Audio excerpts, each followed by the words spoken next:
Okay, good evening, Bastogne, Belgium, live from LZ Bunker. This is the Veterans Live Show. I'm your host, Ronnie Embers. I served with the 101st Airborne Division in Vietnam, 1967 and 1968. Tonight we have our beloved 101st Airborne Trooper, Vince Speranza. Vince fought in the Battle of the Bulge, and which also was part of that was the battle around Bastogne and the encirclement of the troops there. Okay. Welcome, Vince. Welcome to you. How you doing, brother? I'm doing well for an old man. So, Vince, give us a little background from when you grew up, where you were born, where you were, and where you go into the Army. Well, I grew up during the Depression. I was born in 1925 in New York there. And big family, 8 children. And, back in those days, it was easy to be a good kid. The only 3 influences on your life were your parents, the church, and the school. And they were all saying the same thing. Be a good boy, pay attention to the priest. Priest says, pay attention to your parents. Teachers say, pay attention to the priest. The influences on our lives were all benign. And, of course, boys will be boys, and we got into the things there that father had to give us a few whacks for. But I grew up just nice,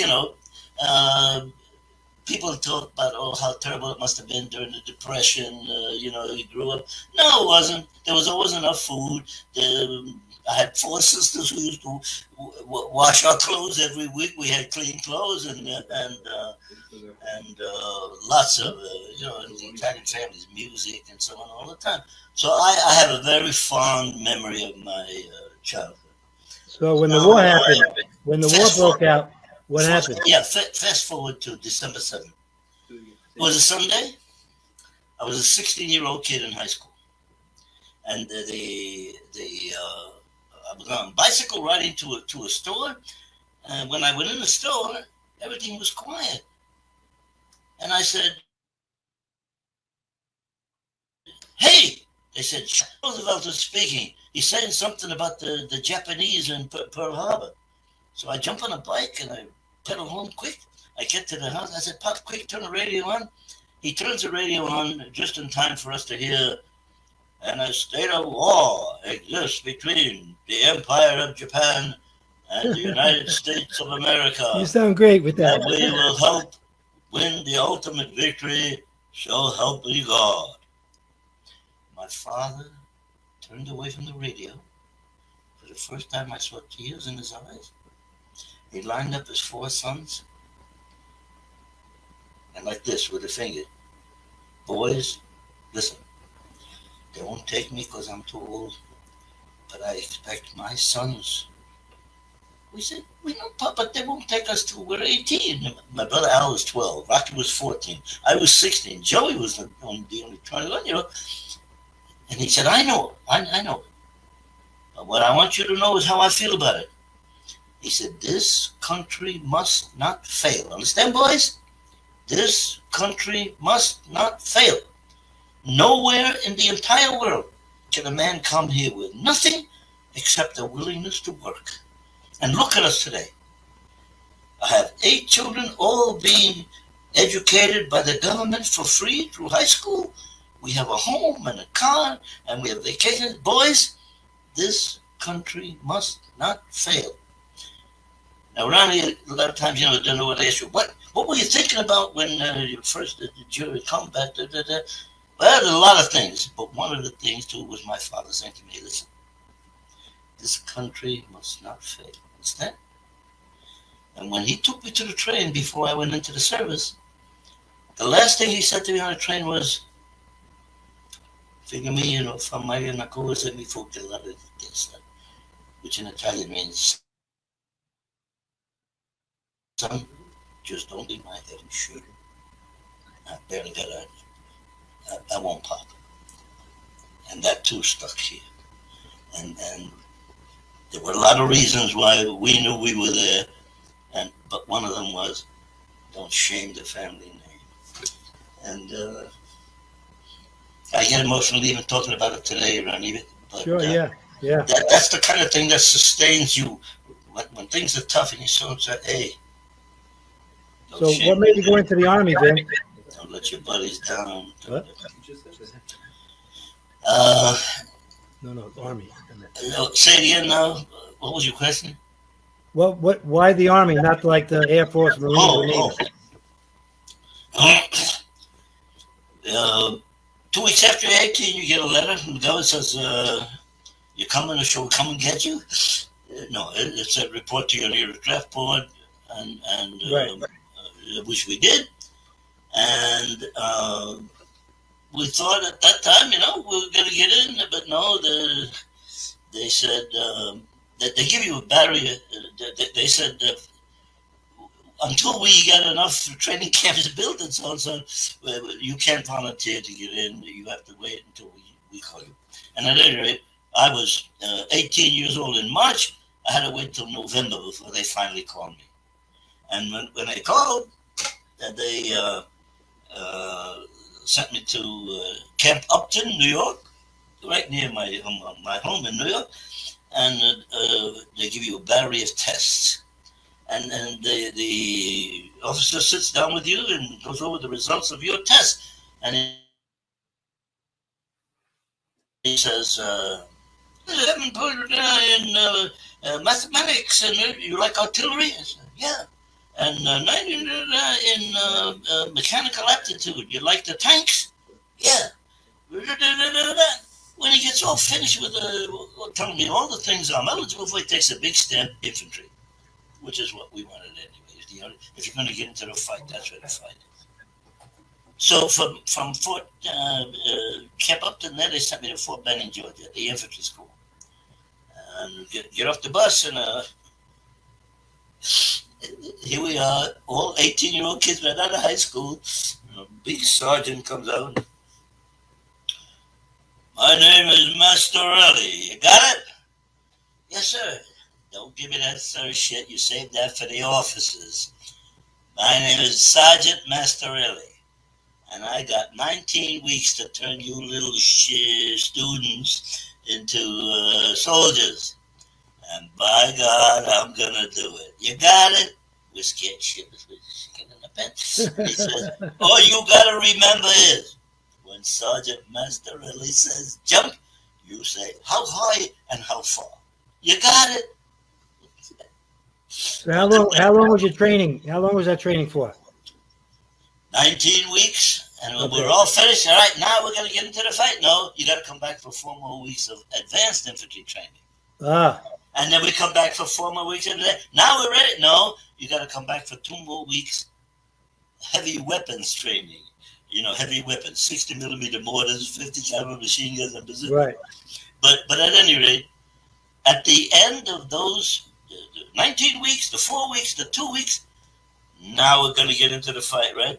No, you have to be sent to a line outfit. Okay, well, they sent me to the 87th Infantry at Fort Jackson, South Carolina. And at Fort Jackson, we're saying, all right, now we're going to get into the war. Jungle training in Florida, maneuvers in Tennessee. We kept saying, when the hell are we going to get into this fight? One day they took us, hey, it's going to be a demonstration today. We said, what kind of demonstration? Shut up and sit down. We sit down in the field, and Ronnie, we look up, 3 C-47s come out of the sky, and we see the doors open, and we see guys throwing themselves out of the door with a little white piece of thing there, taking them to the ground. Paratroopers were brand new when I was in. And he said, and we watched these guys come down to the ground.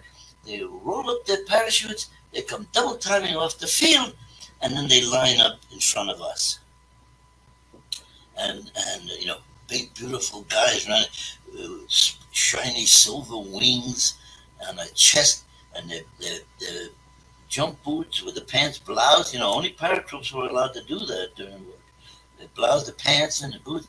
Short, good-looking guys. And the captain comes by and says, listen, this is the United States Army Parachute Corps. We're looking for a few good men.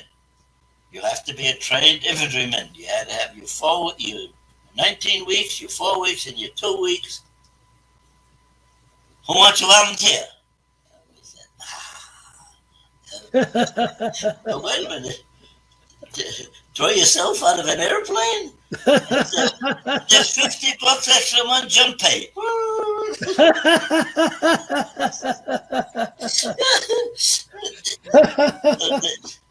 They took 7 of us back to Fort Benning on this to the parachute school. That's funny. We learned to jump, and 5 weeks, the most beautiful training in the world. Damn it, I couldn't believe how we doubled up that training. When we came out of there, the jump school there, you felt like you could take on a whole goddamn German army by yourself. And it was November by this time, and I was shipped over on the Queen Mary, which was a troop ship then, to Scotland, and by train down to England. In England, they flew us into Camp Mourmelon in France, there in northern France, where the 101st Airborne Division, who just got beaten up bad in Holland, was sent into camp. And Market Garden? They came out of Market Garden pretty beat up, 7 days Yeah. of combat, they lost 3,000 men. They had to leave half their equipment, so on.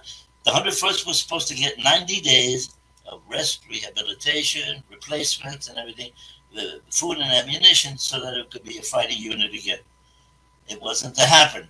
3 weeks after they came out of there, and I had joined them then, the Germans that nobody knew had saved up 25 divisions, 9 of them Panzer divisions, with over 1,000 of their newest tanks, the Mark IV, the Tiger Royals. And on December 16th, neither British intelligence nor American intelligence even suspected, they slammed into the Ardennes. The line then was being held by 4 American divisions, the 4th, 28th, 128th, and 9th Armored, and smashed them to pieces. Now, we don't know any of this. We're in the barracks. Barrack lights come on. This is on the 17th. And a big sergeant goes, "Hey! Drop your... and grab your socks. We're moving up." We said, "You're crazy. The ground's frozen. We'll all break our legs." He said, "You're not jumping. You're going up in trucks." We said, "Holy shit, well, I can think of all my airborne training, all my parachute. I'm going to make my first jump off the back of a truck." But from all over the barracks, you get, "Sarge, I don't have a helmet. Sarge, I don't have a rifle. Sarge, I don't have a gun." I was a machine gunner without a machine gun. I had a trench knife then. I was supposed to get a machine gun. And none of us had winter clothes. They hadn't issued the winter clothes yet. We had the summer jackets and cotton pants and so on. And the sergeant said, "Stop bitching. Make a list and we'll get what you need along the way." And we believed him. "Oh, okay." We took a piece of paper. I need a machine gun. And I need at least 4 or 5 cans of ammunition. And that's what I need, a rifle, I need a helmet, and so on. What's that? They put us on those trucks, jammed in so tight that you couldn't move.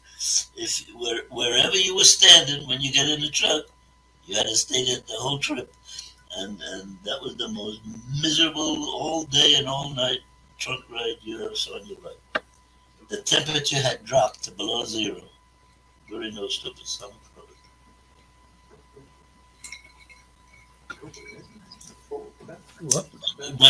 When So how long did you?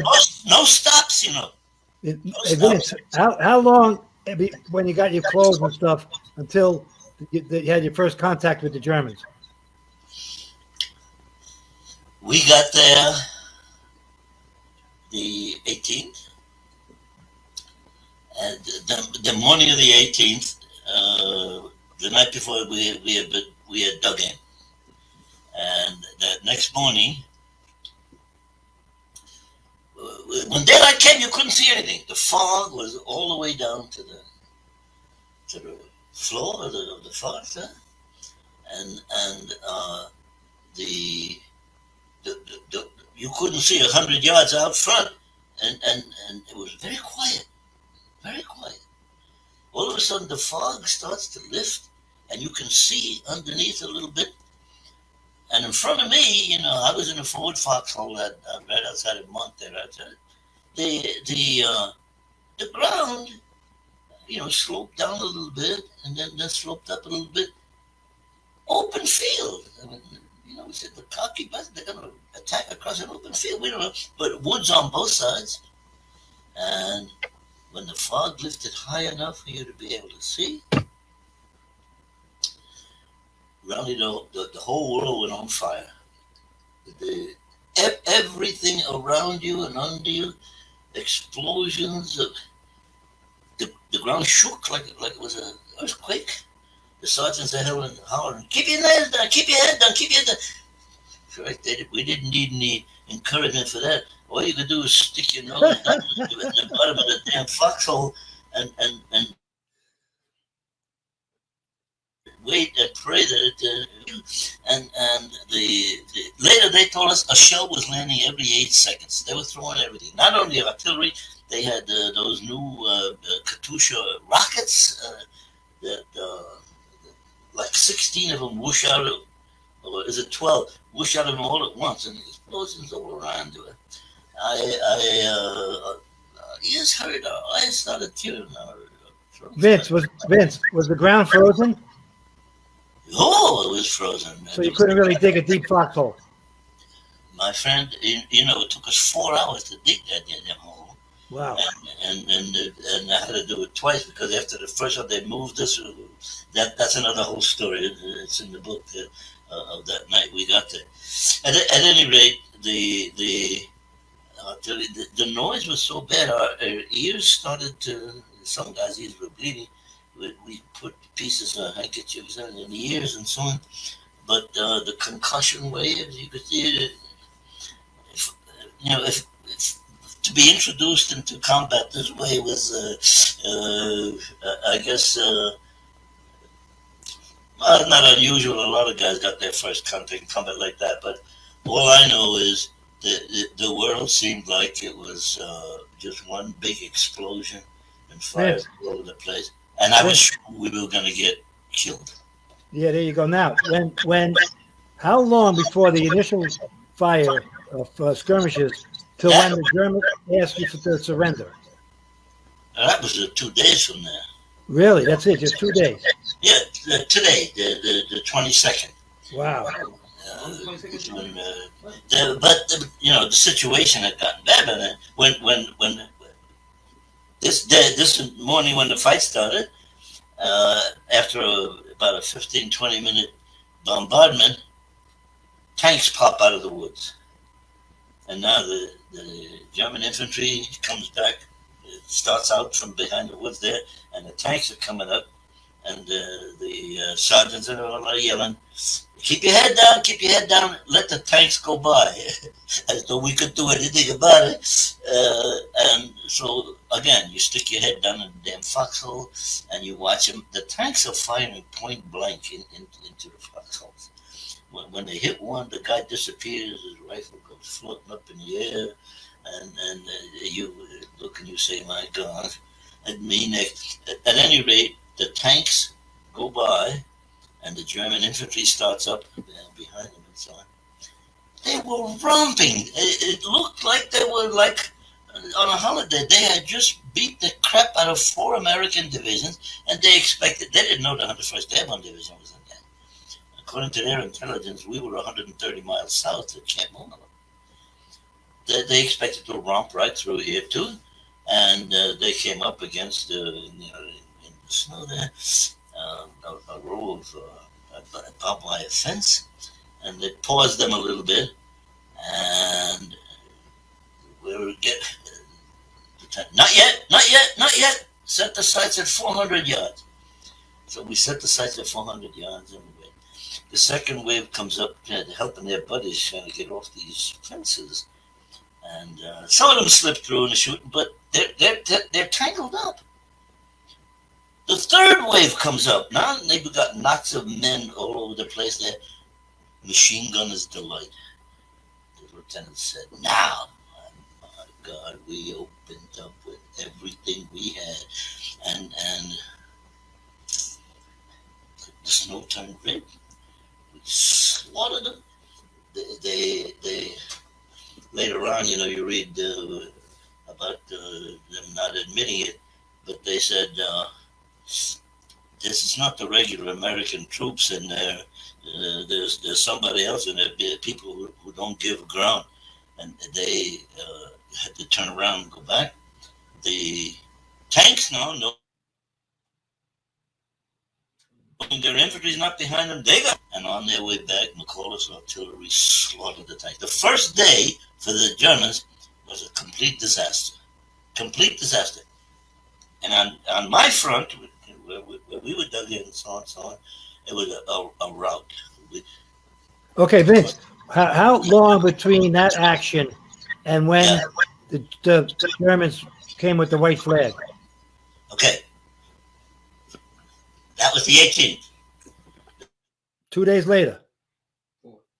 The 19th, they rounded us. The frontal attacks don't work, so they're going to try to just bomb them from around. We're doing great.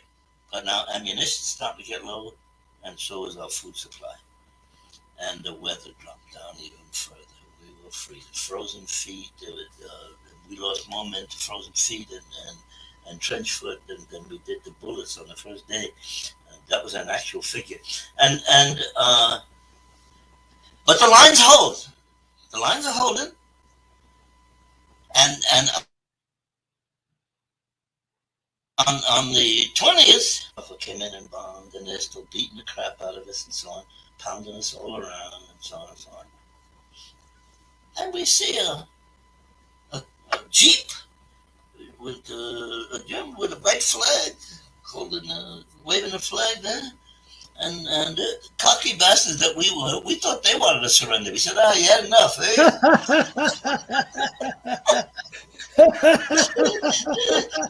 but then when we we don't know what's going on. Later on, we get it through rumors that they had asked them to take the German officers to our commander, and it turned out that the German officers were asking us to surrender, and McCullough's reply was nuts. Okay, so Maxwell Taylor was back in the States, right? Yep. And the commander was in England making speeches. Right, and General Kennard? So was General McCullough, and he was the artillery commander. Right, there you go.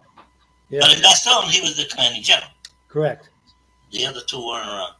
Okay. And when we heard the Germans have asked us to surrender, and McCullough said, nuts? McCullough, he's a tough. What did he say? He was a tough. And then we said, well, maybe that's what they had put in the news. I got some nuts here, Vince. Newspapers, but I'm told that of course they can't print that in the paper, so they put down that he said nuts. We'll never know the truth, but okay. So he said nuts, and the Germans said, well, we're going to slaughter you now. We've got 15 million guns are coming again. But it didn't happen. When they went back, the artillery made a few desultory shots and so on, and that's all. Now, on the 22nd, that's today, the situation was really bad. Not only were we surrounded and getting pounded from all sides, the Luftwaffe had come in and finished flattening every damn building in the place there for the church. And since we had no place to put the wounded except the floor of the church, the supply was really bad, and we were down to 1K ration instead of 3 a day. And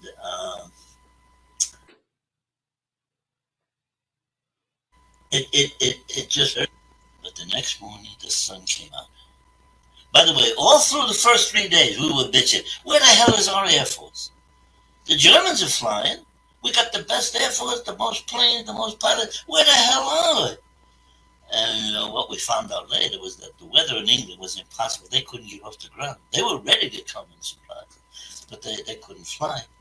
But on the 23rd, the sun came out.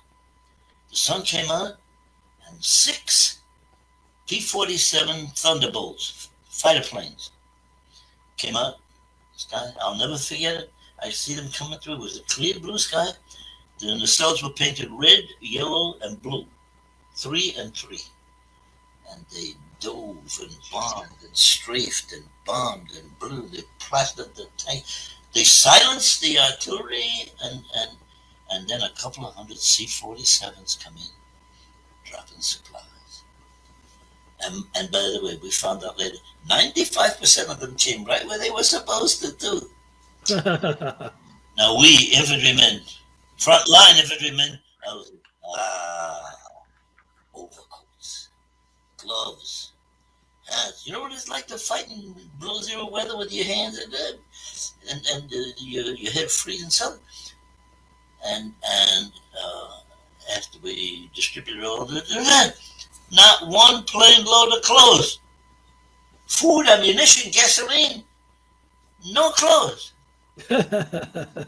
we blessed them when they came in. We cursed them when they went out. All right, but Vince, so tell me about the church. What was the church used for? All right. After the first days bombing, when they surrounded and cut us off, the church and the seminary across the street from the church were the only two buildings that had walls. They were stone, the church and the seminary. And they had captured the field hospital.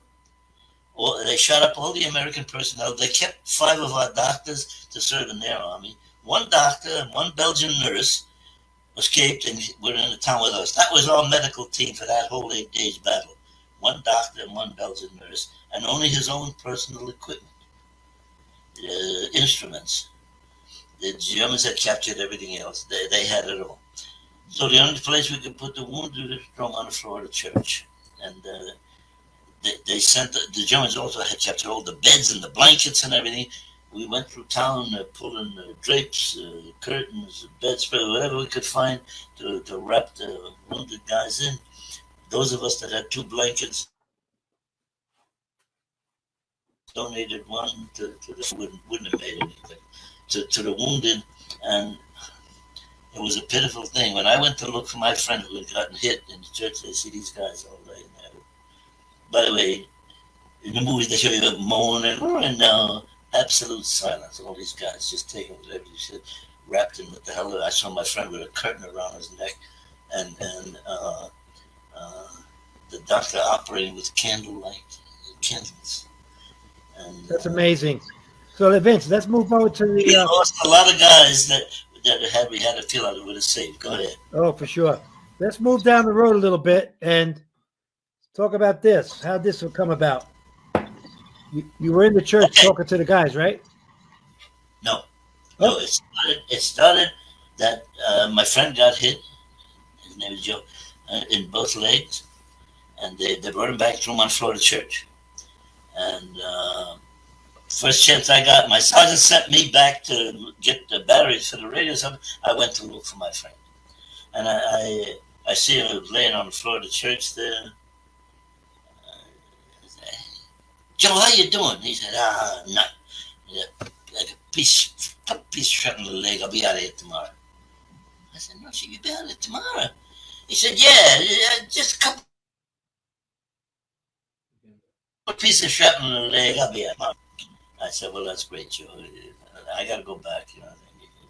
Anything I can do for you before I leave? He said, yeah, go find me something to drink. I said, really? I'm not going to find you something to drink. We're surrounded and covered. Supplies coming in here. He said, go look in the taverns. I said, Joe, the taverns won't bomb this shit. Go look in the taverns. You might get lucky. Hey! Your foxhole buddy wants a drink? You go find him a drink. Now, it's snowing hard. Artillery is dropping in sporadically all around the church. And I'm slopping down the road looking for a tavern. And the first one I went in, all broken glass, there was absolutely nothing. But the second I went in still had a bar, and when I pulled the beer handle, beer came out. I said, oh. So I look around for a bottle or something to put the beer in. There was nothing. I took out my helmet, the same helmet you shit in the foxhole, swished a little snow in it, This here? and I filled it up with beer. Back to the church. This here? Yeah. That's the one. No, but you take the liner out of it. Give me a beer. Give me something to drink, Vince. No, well, you got to take the liner out. Yeah. The pot is what you put the beer in. You don't put the beer in like that. Okay. I'm ready to go. Yeah, ready. Yeah. Let's go. I go back to the church and Joe, I got some beer. And he said, holy shit. So he sits up and I'm feeding him beer with the helmet. Hey, give me some of that. Hey, give me some of that. Hey, give me some of that. I was like an old mother cow there feeding all these guys a mouthful of beer. I ran up. Joe says, go get some more. Jesus Christ, Joe. Go get some more. Okay.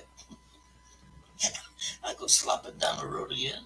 This time, when I stepped out of the tavern, a shell landed nearby and knocked me down. I spilled most of the beer, but I wasn't hurt. So I got up and went back to the church. This time, standing in the doorway of the church like this is the regimental surgeon, Captain Walker. I'm private. What do you think you're doing, soldier? I said, bringing aid and comfort to the wounded. He said, you stupid jackass, don't you know I got chest cases and stomach cases and you give him beer, you'll kill him? Get out of here if I have you shot. Yes, sir, yes, sir. And put that helmet on. Put the helmet on. Oh, that's funny. Now I'm wet. But I ran like hell back to the foxhole before he changed his mind, had me shot. And as far as I was concerned, Ronnie, that was an incident that happened during the war. And there was a million incidents during the war. I forgot all about that. The rest of the beer story is that 65 years later, when I first went back to see the battlefield for the first time, I meet these guys and Marco and Johnny Bone and so on. They took me out and showed me my foxhole. Okay, tell me. There you go, Vince. How's this? Hey, Vince, how's this?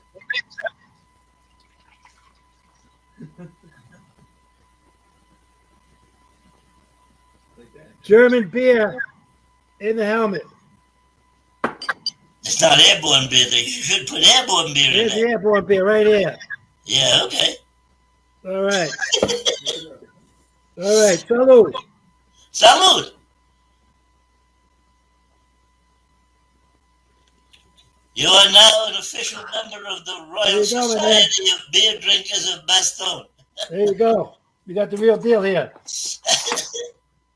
All right. And we got the, how about these hats? Boy, how I wish I had one of those then. I got one for you. I'll mail it to you. Okay. I got one, yeah. About 77 years too late, but okay. Hey, yeah, I'll mail it to you. No problem, bro. I got a lot of stuff. Yeah. Yeah, there you go, man. So, we got the nuts. We got the helmet, the beer, airborne beer helmet. We got the clicker.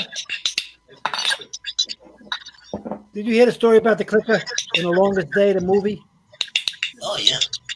I knew about that. Yeah, that was real? They gave me one. I have one. You got one? I got clickers. You have one of these? Yeah. All right, cool. So what was explaining? So, in other words, explain to us what the clicker did.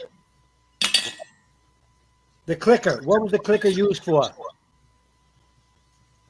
Supposedly, if you clicked once and you got a response of 2 clicks, that was friendly. In other words, in Normandy, they were scattered all over the place and they didn't know who they were running into, especially at night.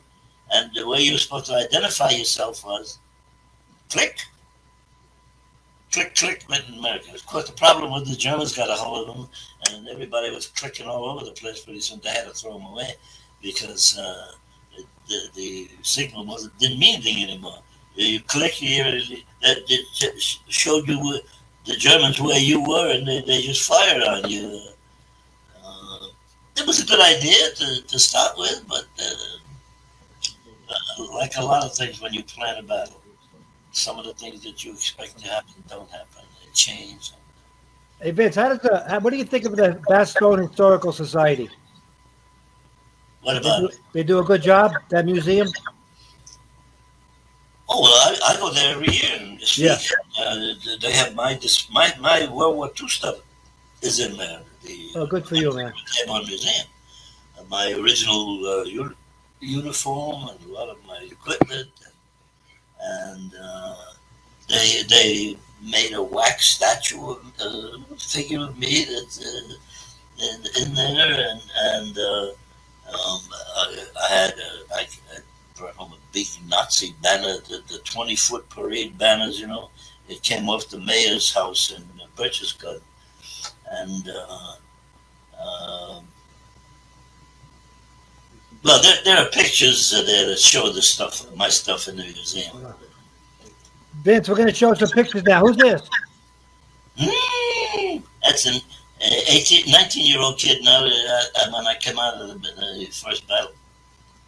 Okay, next.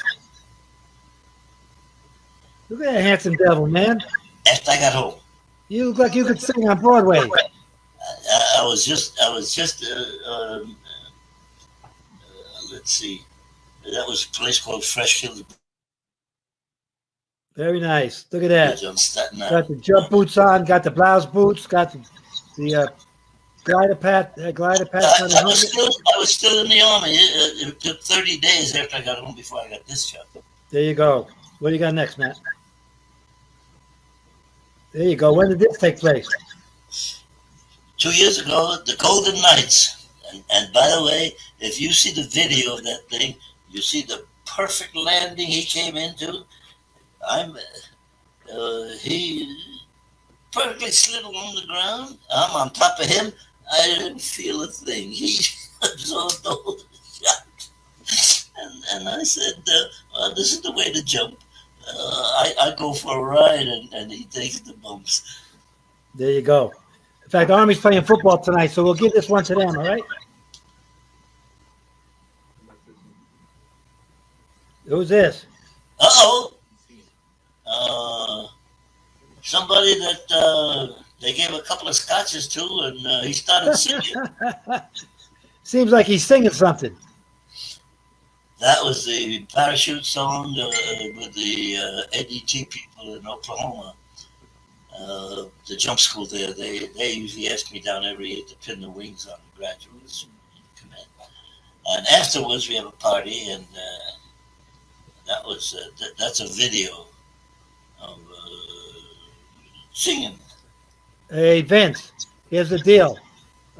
We would like you to sing the Blood Upon the Risers, and I'll sing the chorus with you. Tonight? Can do? Okay, sing Blood Upon the Risers, and I'll do the chorus with you. Everybody happy, cried the sergeant, looking up. Our hero bravely answered yes, and then they stood him up. He jumped right out into the blast, the static line unhooked. He ain't gonna jump no more. Gory, gory, what a hell of a way to die. Gory, gory, what a hell of a way to die. Gory, gory, what a hell of a way to die. He ain't gonna jump no more. Now there was blood upon the risers, there were brains upon the chute, intestines were hanging from his paratrooper, picked him up still in his chute and poured him from the boots. He ain't gonna jump no more. Gory, gory, what a hell of a way to die. Gory, gory, what a hell of a way to die. Glory, glory, what a hell of a way to die. We ain't gonna jump no more. Now there's 3 more stanzas and so on, so on, but this is not. Thank you, sir. Thank you very much for that. Get the video that you showed me there, and there you hear it all the way through with the background and the guys and everybody. We got a video. We're going to attach it to the show at the end of the show. That was taken up in West Point a few years back or last year, whatever. Well, thank you very much. Any other comments or questions? What's going on? Yeah, you got a short. Yeah, your copy of your book, Vince. How about that? That's fine.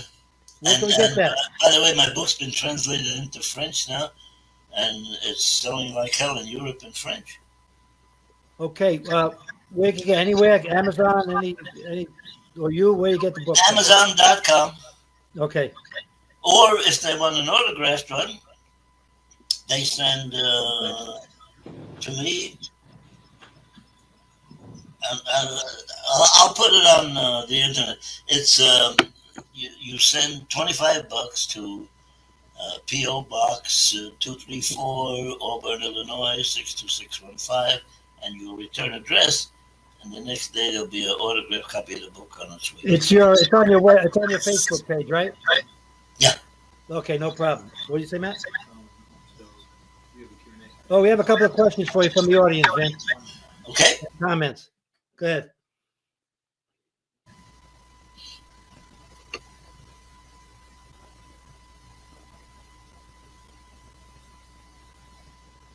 There you go. Zeke for Blue says, thank you for your service, Vince. I see it, yeah. Okay. Patrick Balter, my dad was in D-Day. God bless all of you great veterans. My son Jimmy in Desert Storm, and my grandson Staff Sergeant Blake Blazer in the reserve, Balser in the reserves when he was in Iraq. He was stationed in Texas right now. Thank you, Patrick. And thank them for their service. Amen. Next. Thank you guys are the best of the best. Thank you, Ronald. Patrick Balser again. Black. Patrick Hawkhill, 1st Armored Cav Division, Headquarters Company, TET 6869, Marical Division. God bless you all tonight from Lancaster, Ohio. Next. Charles Roberts says, thank you for serving our country. Thank you, Charles. Mike Olivier says, he must be Italian. This guy said. Yep. Michael. Yeah, Pozzini. absolutely. Michael Pozzini. He must be Italian too. Yep. Another Goomba. All right. What else you got? Cleve Miles. These men endured the most severe winter in the most extreme part of the war and managed to hold the line of the bulge. My father among them. Today we like to think we are tough, but we will never be as tough as they were. The greatest generation. Till my daddy died, his feet stayed cold. How about that? The first thing that cools off when I go out in the cold is my feet start freezing. Okay, next. Charlie. But you know, let me throw in a quickie here. Yeah, go ahead. What saved me, as I was walking out of the barracks before we got on the truck, I went by my bed and I had a pair of wool socks hanging over the top of the bed. And I don't know why, but I just grabbed them and I stuck them in my pocket. That meant that I, every night there in Bastogne, I could take off my shoes, take my wet socks off, put on a pair of dry socks, put the wet socks up against your belly under your shirt, and the next day, these would be cold. I was able to change my socks, and I never got trench foot or frozen feet. Yeah, I was good one for of you, the man. lucky guys. I hear you. That's great. Good for you, Vince. It was just an accident that I grabbed that pair of socks and stuck in my pocket. All right, one more comment there, Vince. Charlie Lee Freddy said, one of my heroes, thank you for your service. All right. There you go. It was a pleasure being with you guys tonight. Thank you, man. God bless you, Vince. Have a Merry Christmas and Happy New Year. And Thank send you. me your address. I can send you one of these hats, okay? Okay. Send to RU Airborne, the email. Yeah, You sent me an email, didn't Yeah, you? Matt sent it to you, right? My son. Okay, I'll respond to that. Thank you, sir. God bless you, and welcome home. Sorry. Wait, you want to say something? I'm sorry. Did you want to say something? Go ahead, Vince. You want to say something? No, I'm finished. I'm just looking at how to turn it off. We can turn you off. Oh, okay. All right. Thank you, brother. Hey, bless good you, being man. with you guys tonight. You're the best. Thank you. Talking. Where? That's the people. Where is he? The audience. Me? The audience. Yeah, you're on Zoom. I'm on. Yeah.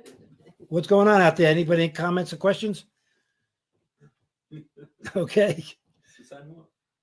Sign off. All right. Well, thank you for watching. We do have one here. One what? There you go. Oh, Patrick. My dad and all of you are the best from World War II. Amen to that. They set some great principles in front of us and great the heroics they did, what they had at certain times and places. And thank God the war didn't come to us in this country. Europe, Africa, Southeast Asia, the islands in the Pacific, and Korea, all over the place out there. Thank you, Charlie. I could listen to these guys all night. Well, tell you what, every December, 2 weeks ago, Saturday, we had we commemorate the battling bastards of Bastogne. And where's my thing over here? Nah, That's right. That's nah, right. I just wanted, there you go. Yeah. Yep. This was the 59th one back in 2015 at West Point. They this is the church in St. Mary Glees where the guy got stuck up in there. Red Buttons played him in the longest day. He got stuck up there and church bells were ringing, and he went deaf. Yeah, the guys are dwindling down. Now it's like a handful. When I joined that organization 35 years ago, there was a lot of World War II guys, and we learned a lot of stuff. But now, since then, that was only from 85 to 45. They were 20, and 40 years later, they were 60.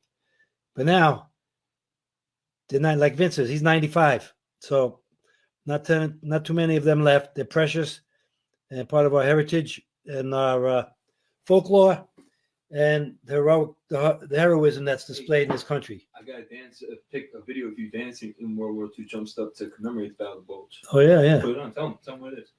Who? Oh, yeah. Where are they going to find it? Right here. Put it. Okay, here we go. This is a World War II commemorative dance. It was held in Paterson, New York. And this was everything. Normandy, Africa, all throughout Europe, and the South Pacific. They had all kinds of different things going on. I'm going to show you a little dancing with I was doing some dancing with my jump boots on. Okay, and a World War II uniform that I jumped in Normandy with back in 2016. All right, here we go.